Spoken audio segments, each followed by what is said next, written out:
Hi, everybody. It is Help Me Be Me. This is Sarah Mae Bates. This is an episode I am calling Finding the Way Forward. Uh, it's kind of about boundaries, I think. It's about boundaries and also kind of what blocks us beyond our awareness from change. Sometimes there is a path forward, there's a possible way forward, but we have not leveraged it. And we are blocking ourselves in our mind and just saying like, but I can't because of this and because of that and I because of this person. There are self-limiting beliefs and mostly feelings of guilt that stop us from taking actions that we know are for the best and will solve a big challenge in our lives.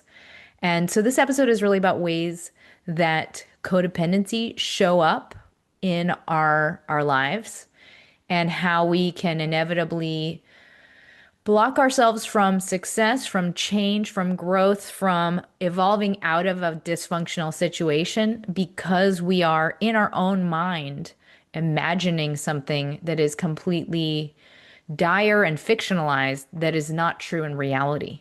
So if somebody in your mind, if you're deferring to them and what they would want and what they're going to say in your mind and not creating a change that would be very helpful to you, this is an episode that is aimed at reflection and a chance to do some work on that, to look inward.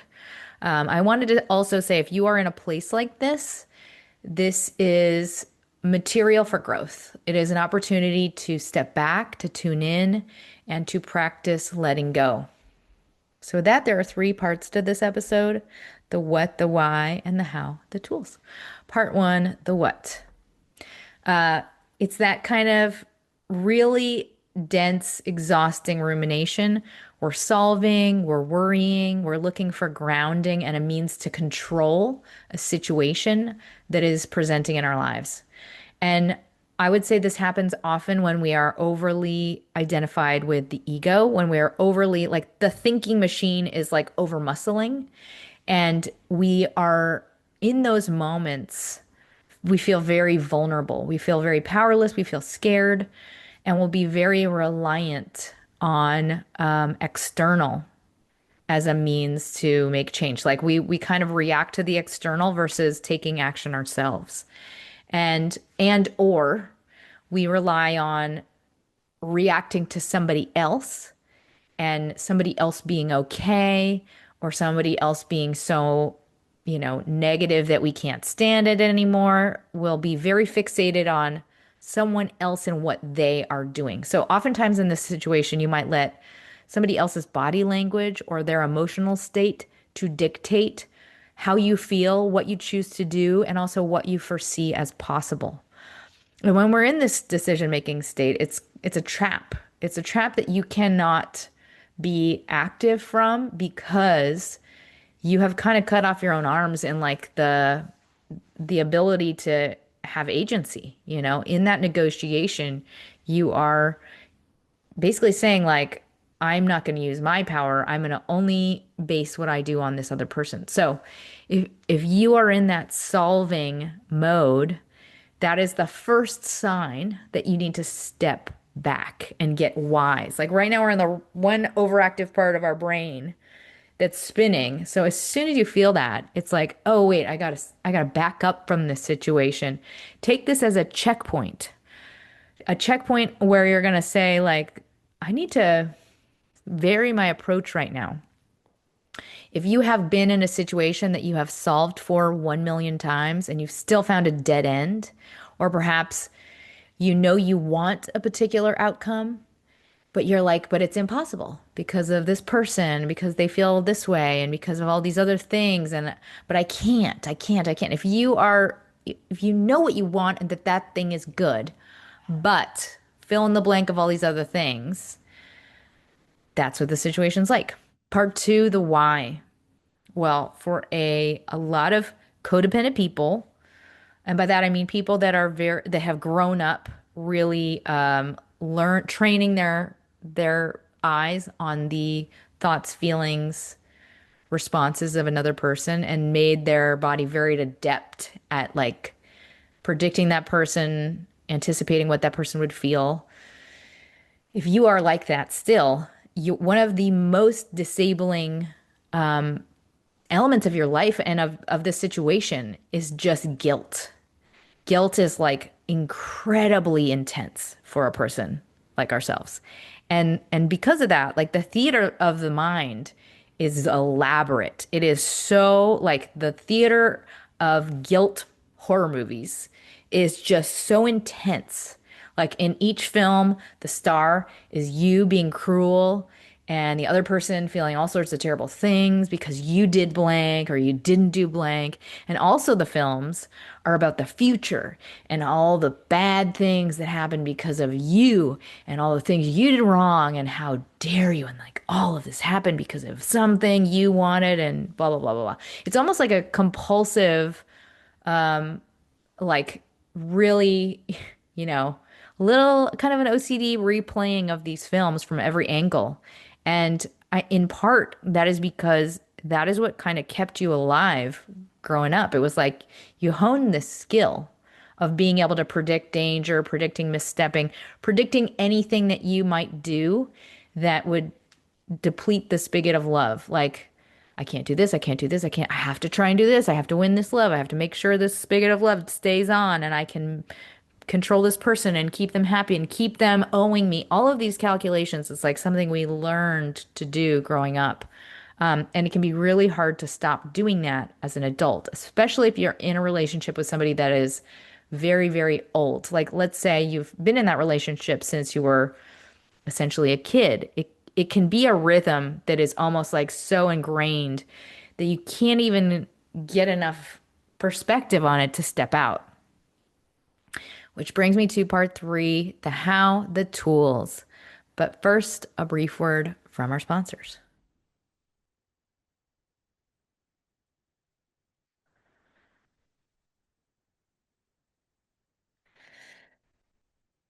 Okay, well, these tools are aimed at something that is not very fun, I know, but so important and vital, which is welcoming in the feeling of loss. Like, really, in the moment of feeling dread of like, but I can't, but I can't, but I can't, or of feeling triggered, really going into that feeling as a means to grow yourself. Because something in our body is telling us, I can't go there. I can't. It's dangerous. It's going to hurt me. So we have to teach ourselves to go right into it. So, with that, the first tool is called What If That Was Great? What if that's great? So, for you in particular, boundary work is hugely important. And being able to really recognize in the moment you're triggered, in the moment you want to retreat into some old fixing, salvaging behavior of a bad situation, in the moment that that's happening, in the moment your body is trying to like resume into the compromising kind of behavior, whatever that is for you. Maybe it's you can recognize your body is kind of telling you to make everything great and connect with somebody and like reset the loop of like, maybe I'm in love, maybe I'm in love, or maybe I can tolerate this and it's not so bad. In the moment before that, in the moment before you're saying, maybe it's just going to be great. Maybe in the moment I can fix this. Maybe I do like this person after all. Instead of doing that, I want you to step back and say, but maybe not. Like really deliberately practice going into the opposite feeling, which is maybe it's not though. Maybe it's not great. Like practice that vantage point. Because like we have a very predictable instinct, which is to fix. Like our body wants to avoid feeling guilty. Our body already feels like we're wrong. That's what's ingrained in your gut is this feeling of I'm wrong and I'm at fault. So in the moment you start to notice yourself fixing, I just want you to like entertain the opposite feeling of like, but maybe this is not good. Maybe I do not like this. Maybe I don't want to tolerate this at all. Maybe I can tolerate this bad feeling and go in this new direction because it won't be as bad as my body is telling me it might be right now. It's just an exercise. That is the beginning of change. When we can really push ourselves into a new area of feeling that feels foreign, scary, uncomfortable, gives us that dread feeling of like, but I just want this to go away. That is where change happens. Right past that feeling of the dread is, oh, that wasn't so bad. That wasn't actually what I thought it was going to be at all. It gets smaller when you pass through it. So I don't know if that made any sense. Next tool is just be with the little kid. When you have a trigger response like guilt, it's usually very specific to an age. It's usually a feeling of a little kid that went through something very sad. Oftentimes, the feeling is so vulnerable because it's from like age 5. And so, as soon as a feeling of guilt comes up for you, I want you to ask, what is this little kid's pain right now? Like what did you feel like you did wrong? What is the feeling saying? Our body is trained to run away from feelings like that because we think I can't survive it. I can't survive it. It's too much. It'll be too painful because that's what the kid thought. But everything you're imagining in your mind's eye of all of the badness that will befall everybody because of what you did or because what this person thinks is a hallucination. It's a fiction that you are imagining in your head. It's absolutely 100% made up by you. But your body is telling you, like, I'm such a bad person. I'm so mean. I'm so bad. So I just want you to, like, be with that little person. When is the feeling from? I'm going to guess it was like tied to a parent. I'm going to guess it was probably very young. And just free iterate on, like in your journal, moments, like moments in time when you felt like that. It's just a way to start to divide in your mind's eye the new feelings that are like grown up feelings and like the very primitive muscle memory old feelings. All right, the next tool, come from reality. Fall in love with reality. I've given this tool before, but like it is loving to be in reality. It is absolutely loving for all, no matter what the situation is, for you to be aligned with what is true.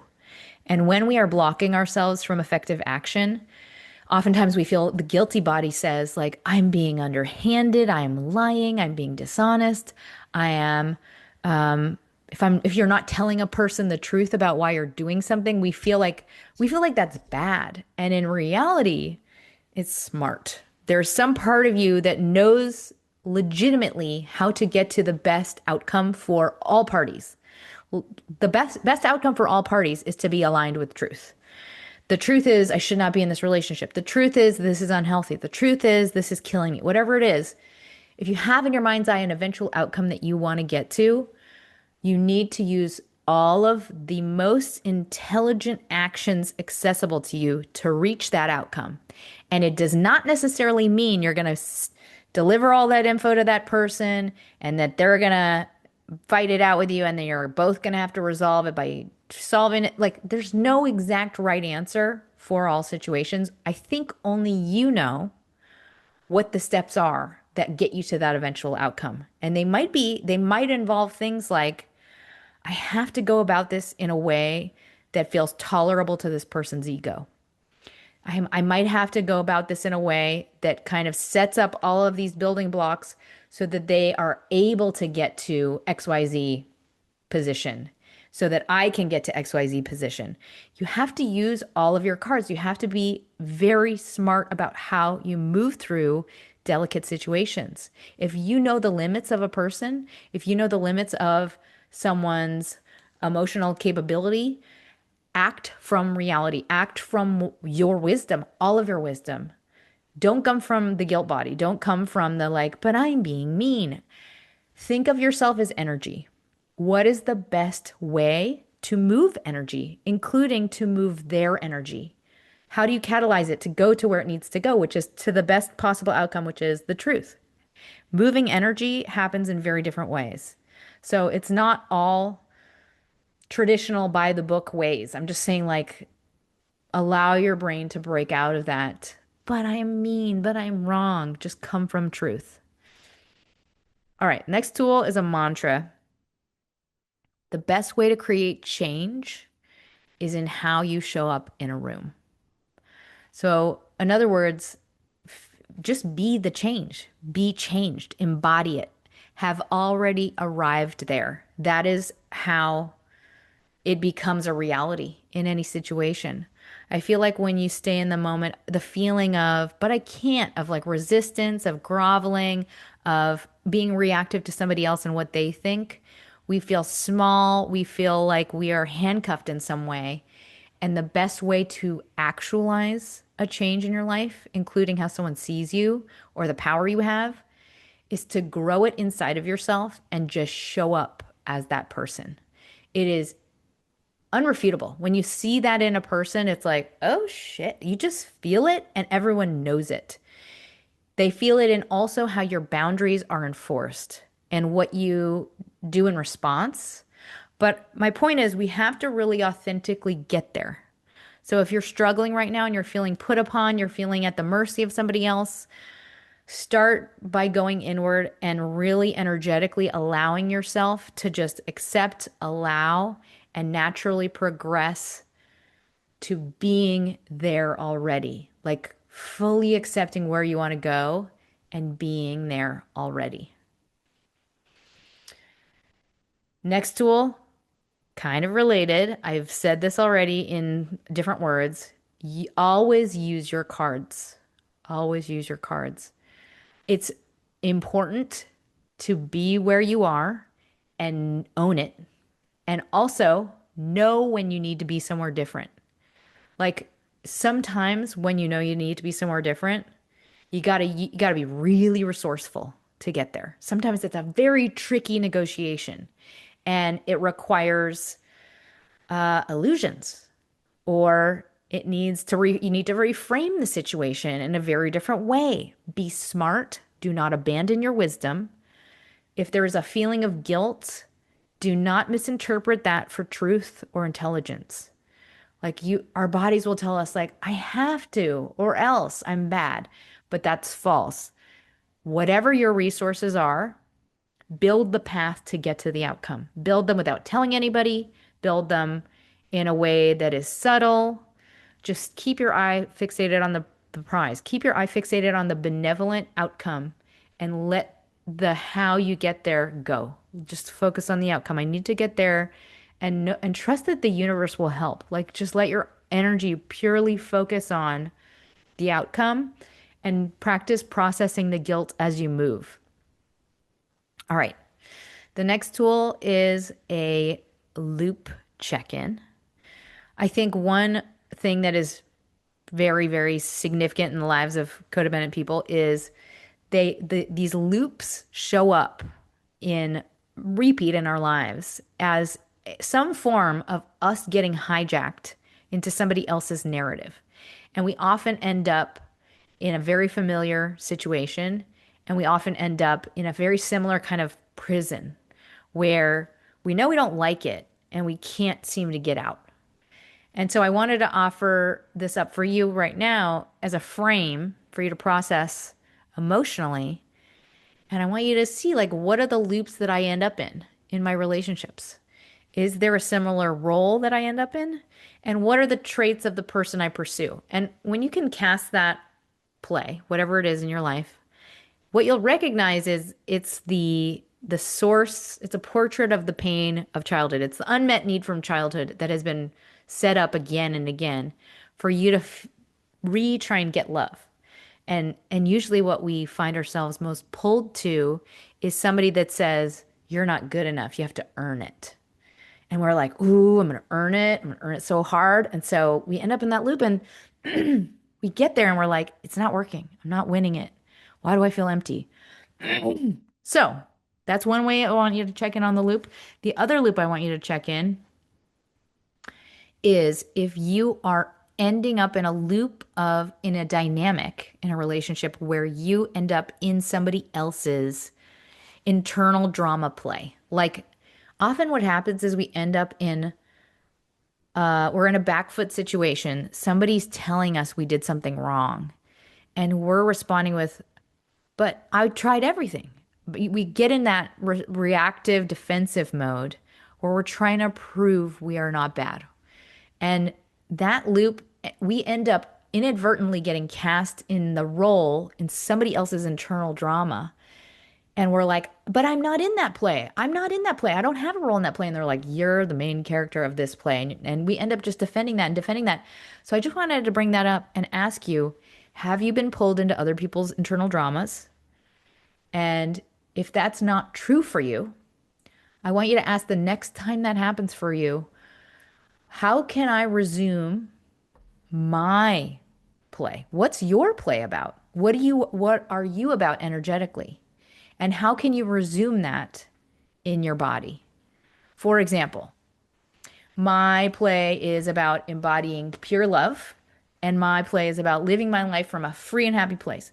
So if I'm fully going to get into that mindset, if somebody else tries to recruit me as a part in their play, let's say, I know what that meant. That's a recruitment. As soon as I feel that, it's like there's some part of the trigger that will land. Like you'll be like, "Hey, but you'll start to jump into the dialogue of the play." There's a moment though of agency where you can come into your body and ask like, "No, I'm full. My body is full. How do I opt out?" And as soon as you opt out from what was considered a loop before, the person recognizes it pretty quickly. They'll be like, hey, wait, they didn't, how come you're not playing your part? And they might try and engage you again. But that just being truly embodied in your own story is also how you show up in the room. It's how you create change and how you also enforce a boundary. You're saying like, I'm not playing the game anymore. Sorry. All right, next tool, the life review. This is a tool in a very different direction. I wanted to throw this in here because I think it's it's something I've been thinking about a lot lately. This idea of when we cross over and we go through this process of a life review and we see how we made other people feel throughout our lives. When I think about that in my day to day, I think it's really important and wonderful to be able to be really active, sorry, in going above and beyond to fill other people's cups and to be an important and unexpected role of positivity in the lives of others. Be expansive, like be engaging in in ways that are beyond survival and functioning. I think that's like it's a weird thought because I feel like so much of us are just in a state of surviving and barely functioning that we forget that we have this extra superpower to grow the lives of others in really positive and wonderful ways. And it also teaches us out of scarcity. If we can act in ways that are expansive to the lives of others and improve the lives of others, it teaches us in a subconscious way that there is enough, that we have enough, that we are more than enough, that we are capable, that we are not scarce.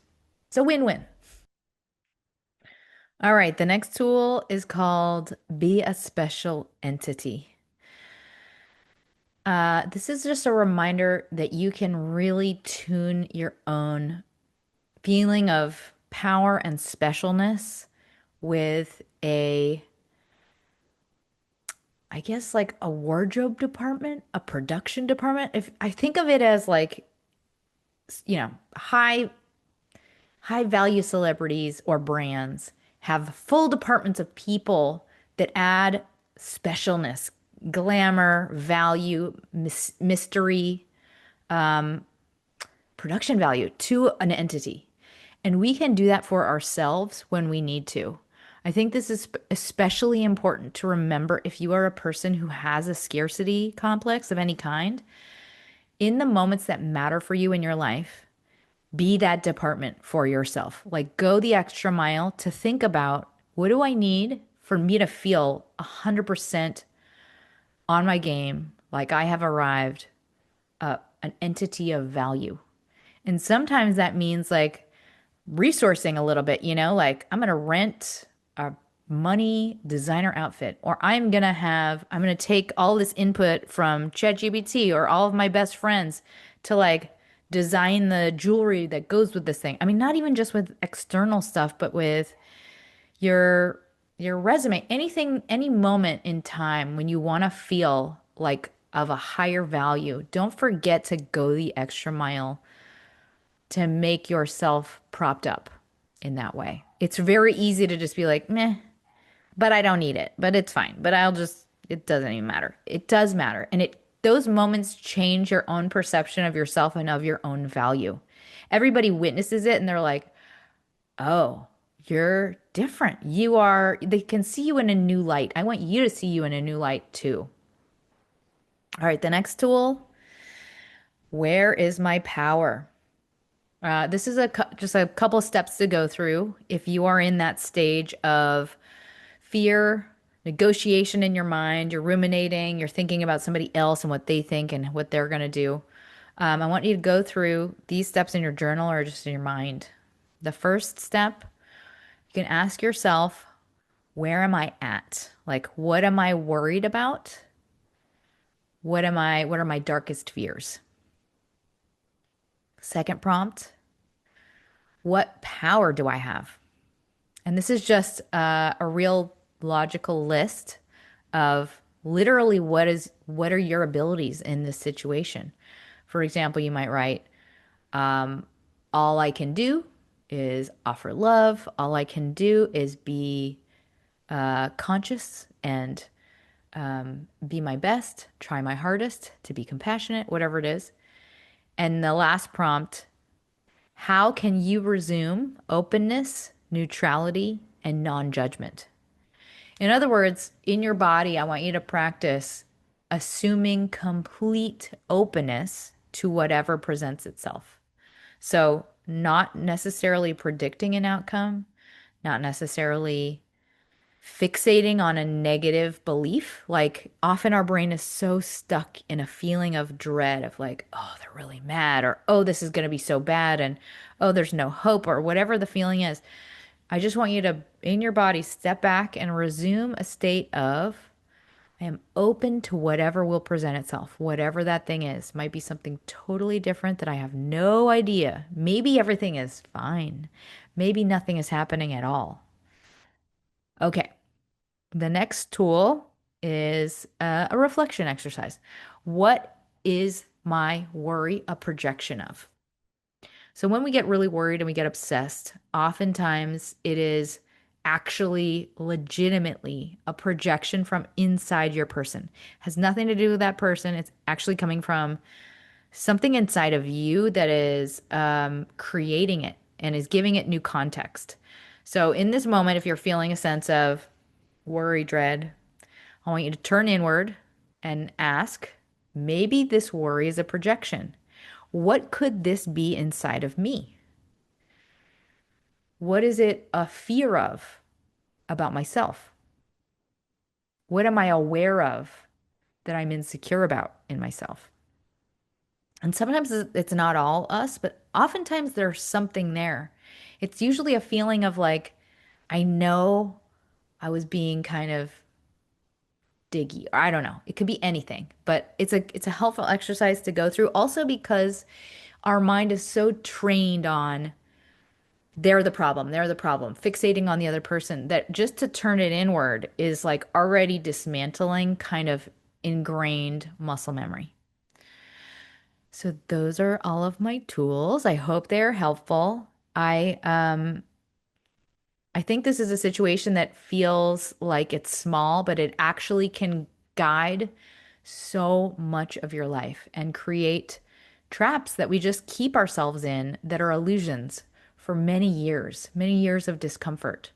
So I think it's very worthwhile if you're in a loop like this to start the process of seeing a new way around it, a new way of thinking about it. So before I close, I want to thank all of my sponsors and anybody who's left a review. Thank you so much. Anyone who has the means to make a donation, they're very appreciated. You can go to yaywithme.com. Or if you can leave a review or share this with somebody that it could help, that helps me as well. In closing, know that if you have a like inkling of a flame of passion for something in your mind's eye, like if you have something that like twinkles in you that you're like, I really, really would like this, that is a sign of future knowing. Your body knows already that that's where you're going to go. There is no such thing as time. Time is an illusion that we experience because our brains have to feel like there's grounding and logic to all of our lives. But everything has already happened. It already is. Wherever you are going to be is it already exists. So if you feel that little twinkling of, I want this thing, it's because that's where your body's already headed. It already is. It's organic. So in a lot of situations, all we really have to do to get there is allow and watch what your body does. Your body can act autonomously and do things that you don't even know yet you're capable of or that are going to happen. You might watch yourself like going to, through steps where you're like, what's happening? What am I doing? And then you realize like you already knew you were going to file this paperwork, whatever the thing is. It's pretty magical and amazing. So trust that feeling is what I'm trying to say. It's already true. You don't have to judge it. You're already headed there. It's valid. The dream you have is valid. And I'm already in a full hippie zone in this closing, so I'm just going to go double down on it. If you have a dream that wakes you up, if there is a dream you have that is very vivid, very visceral, I believe that is very clearly some guidance coming from the unconscious. So if it wakes you up, write it down. I want you to record it, write it down, and then digest it the next day, digest it over the next week. And if you want to go into the episodes that are about dream work, do that. But like those dreams have moved me in my personal life months ahead in like what have been talk therapy. Like they're so powerful, those types of dreams, because they give us an insight into something that we're not acknowledging. And it's like a key that unlocks so much change. So wanted to offer that up. And I also wanted to say boundaries are so important and they are so healthy and they are not mean. They are not at somebody else. They're just true for you. They are just energetically you acting on what is absolutely true for you. So they are your responsibility to activate. And you are allowed to draw boundaries around what you disclose. A lot of us have this like kid mentality, like I have to tell everybody everything or I'm bad, or I have to tell everybody the truth of what I feel, otherwise I'm hiding it. And you don't have to talk about anything with anybody. That is your right, is your property, and that is valid. And you have to think strategically about what is the most benevolent and intelligent thing to do based on what I know is the ultimate goal that is loving for all people. What is the ultimate goal? Where is truth? How do I get there in the most loving, compassionate, and intelligent way? Come from there. Sometimes the way you get there is not, I don't know, what you think everybody thinks you should do. So I don't know. I think some people think differently about those things. I think it's super functional and healthy to act from a place of using your resources, using your intellect, and creating boundaries to protect yourself. So, with all of that, I wanted to end with reading this passage from Bird by Bird, which I love, love, love this book. I'm still reading. I'm reading like 3 pages at a time because I am so tired at the end of the day. But it's such an amazing book. I think I'll put it in the show notes again just because I love it so much. It's about writing, but it's also about life. And this quote is not necessarily about this episode, but it's kind of about the podcast in general. Okay. Toni Morrison said, the function of freedom is to free someone else. And if you are no longer racked or in bondage to a person or a way of life, tell your story. Risk freeing someone else. Not everyone will be glad that you did. Members of your family and other critics may wish you had kept your secrets. Oh well, what are you going to do? Get it all down and let it pour out of you. I say that as an invitation to know that all your pain and all of your change will eventually amount to something that you will gift to somebody else. It's not all for naught. So I send you my love. I hope this is helpful, and don't forget to smile.